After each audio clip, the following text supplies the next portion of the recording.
It's Tuesday, December 3rd. Welcome to MarketFoolery. I'm Chris Hill. With me in studio, the one and only Bill Mann. Thanks for being here. How are you, Chris? I've got coffee, so I'm good. It smells delicious. See, you should have gotten some. I've heard a lot about coffee. I'm going to give it a shot at some point. We're going to dip into the full mailbag. We're going to pay tribute to a retail visionary, but we're going to start with what I think is the surprise of the day, and that is Land's End up 12% after third quarter profits came in higher than expected. Yeah. Revenue was a little light. Same-store sales for Land's End came in north of 8%. That is strong growth. Yeah, some of that has to do with the fact that there were 89 Land's End stores that closed, right? So, and those generally, in fact, I think in every case, someone will certainly correct me if I take one side of this issue or the other. In every case, it was because of Sears closing, and Land's End was an integral part of the Sears experience, such as it was. So certainly that helped the tick up. But you have to say, looking at the revenue numbers, it doesn't look like an up double digits result. It really doesn't, and I know that at least part of that is Land's End raising guidance. For sure. We're going into the holiday quarter. Maybe there's optimism there. I don't know. This is one of those businesses that is a little puzzling to me just because they appear to have the product right. It's like I say about Under Armour. They've got good products. It's just the rest of the business they're struggling with. Land's End makes quality stuff. Yeah. They just appear to struggle with most other parts of retail. I don't think that you would look at Land's End, and maybe this is for better or for worse. You look at the nosedive that North Face has done, for example. Like, Land's End isn't going after like being the hot brand. They are a steady as she goes brand. They are very credible. It's funny. I never noticed until I was actually doing the research. Do you ever notice that the apostrophe for Land's End is in the wrong place? It's LANDS apostrophe. It is? The grammar scold in me is really angry that I never noticed this. So I looked it up, and it turns out that when Land's End was founded, the first time they had made enough money to make a catalog, the printer put the apostrophe in the wrong place. And they didn't have enough money to fix it, so they just rolled with it. And not only did they roll with it, they just embraced it. So it is still LANDS apostrophe end, which despite the grammar scold in me, I will never unsee that. It's a really great brand. It's a great brand that they have taken pains to maintain, and I think that helps. It absolutely helps. This is a company where the market cap is about $450 million. Yeah. Do you think? I mean, this really seems like, because of the quality merchandise, because of the how solid the brand is, it really seems like it would make for a good, smart tuck-in acquisition for. I'm not saying for the next Sears. Well, not for the next Sears, and I wasn't going to say the next, for Tapestry per se. It's exactly who I was thinking of. But those types of businesses that say, you know what, we've got a portfolio of brands, and we're going to make this part of it. Sure, a Tapestry or a VF, it would be a very smart acquisition. Land's End to me is a company that, although as we're recording now, it's up 17%. Despite that, it's not something that really is going to surprise you that much. And I'm not sure that the brand gives it permission to push into a bunch of different verticals. It is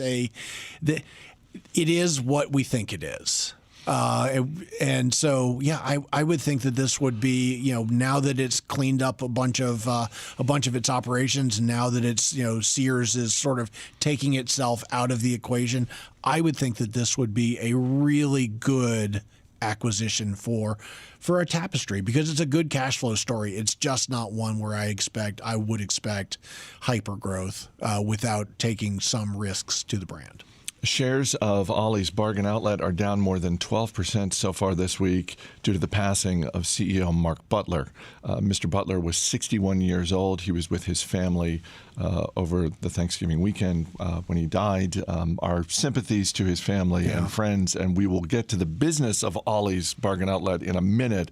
But I think it's safe to say Mark Butler, definitely a fool favorite when it comes to CEOs. Yeah, and for the partnership portfolio, we spoke with Mark Butler back in July of this year, and it was a really wonderful interview. And Ollie's is a company that was really built in his image. And there are very few retailers that are quite like Mark Butler. You would point to Jim Senegal at Costco, people who have done things in an entirely different way. So one of the things that Mark Butler always bragged about at Ollie's was that they had zero revenues that came from online, that everything was based on their stores. And that, if you think about it, you're like, oh, that's kind of interesting. But to me, it's more than interesting. It's brave. Given the environment that that we have operated in the last 15 years, with so much being pushed online, the fact that he decided and that company decided that that's the route that they were going to go, that the in-store experience is what they were going to favor. It was a brave move, and it's worked out really, really well. It's obviously it's not great news for Ollie's shareholders. We are very sad because we have learned so much from our time getting to know Mark, and our condolences go out to both of his families. Also, I read this interview he gave where he was talking about sort of part of his approach for this business, and he said something, and it's one of those things that yes, as any good CEO would, he's talking his own book. Yeah. But it also struck me as being completely true. And in this interview, he said, why does this work? Because America loves a bargain. And he's absolutely right about that. And it's the sort of thing where you look at Ollie's, you look at Five Below, Burlington stores over the past 5 years. I mean, done correctly, this approach to retail is a profitable one, and it is one that rewards shareholders when it is done correctly. So I actually have spent some time going to Ollie stores, and actually, if you come to my Twitter feed, TMF Otter, I'll put a picture up from the most recent time I went to the Ollie's in Lynchburg, Virginia, and the store's mobbed. And you can see, this being Lynchburg, right across the street from Liberty University, there's a massive Bibles and devotional study, book section. They are really, really smart retailers, but they call the stores semi-lovely, and that's why I took some pictures, because you see exactly what they mean. They are. You see the semi in the semi-lovely. That's right. The lovely is a little bit harder to discern, but the thing about it is you come in and it looks a little bit like chaos, but it really, really is. Every bit of what they were doing for the store experience at Ollie's was thought out. It's done on purpose. John Swigert, the longtime executive vice president, is now the interim president and CEO at Ollie's. We were chatting briefly yesterday.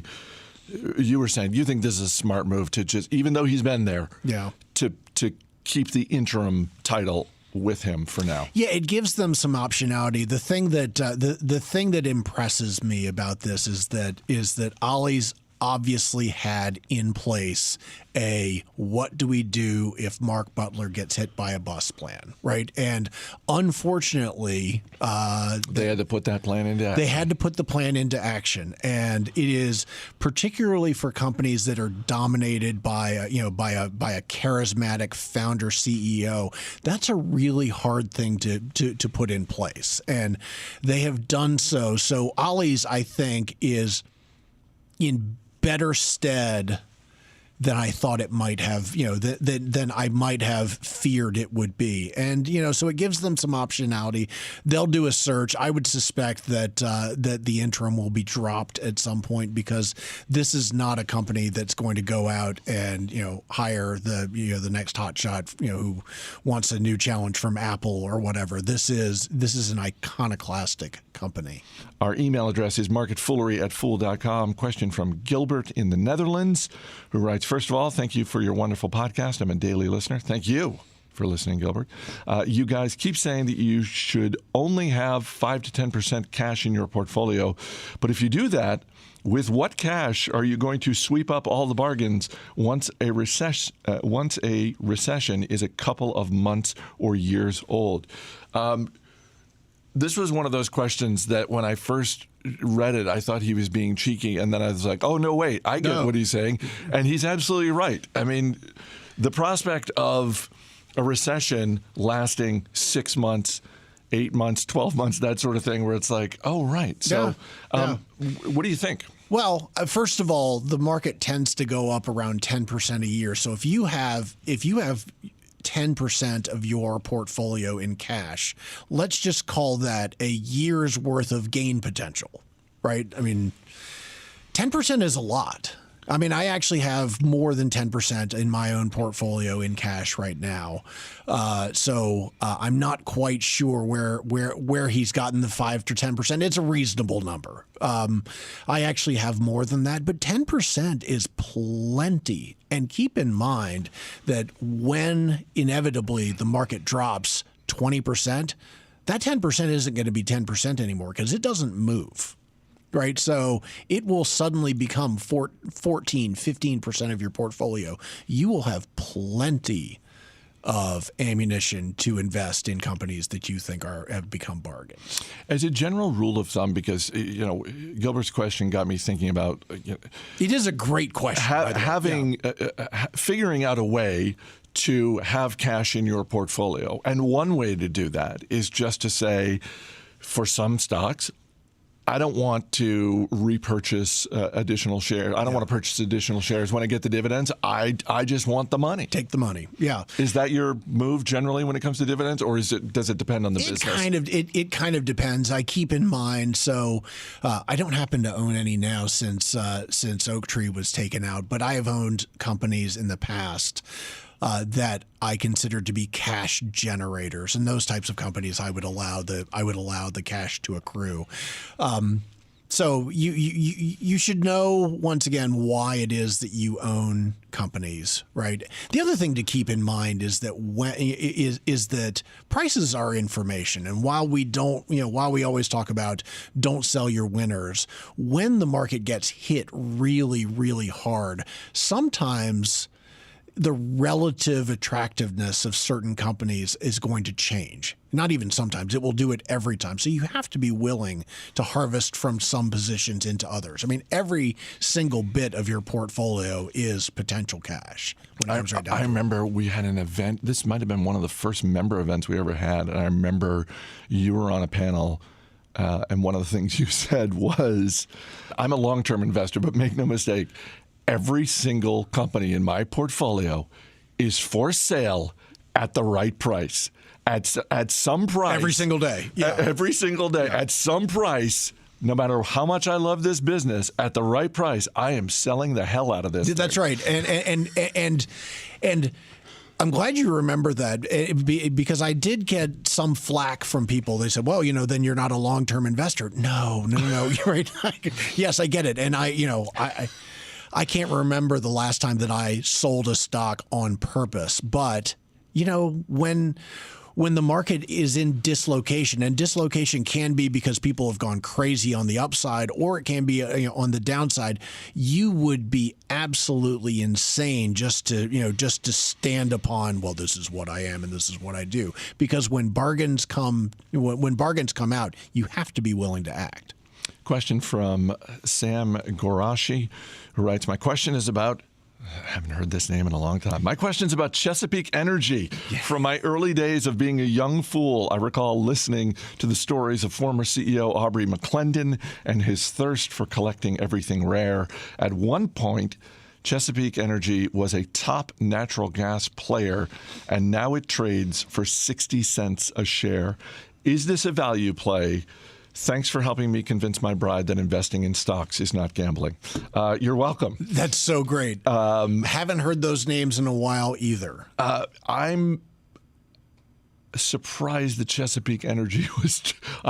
When I looked at the question, I was like, "Wait a minute, is it really that low?" Yeah, it's really that low. It's a wonderful question, and it's a wonderful example because he's exactly right. The assets that Chesapeake holds are rare, but. I went and did a little bit of, I went and researched the capital structure of Chesapeake, and basically it's got, it's valued at a little over $1 billion. It's got $9 billion in debt, and that debt is, it's about 6% in interest they have to pay each year. So you can do the math on that. I mean, that's that's a lot.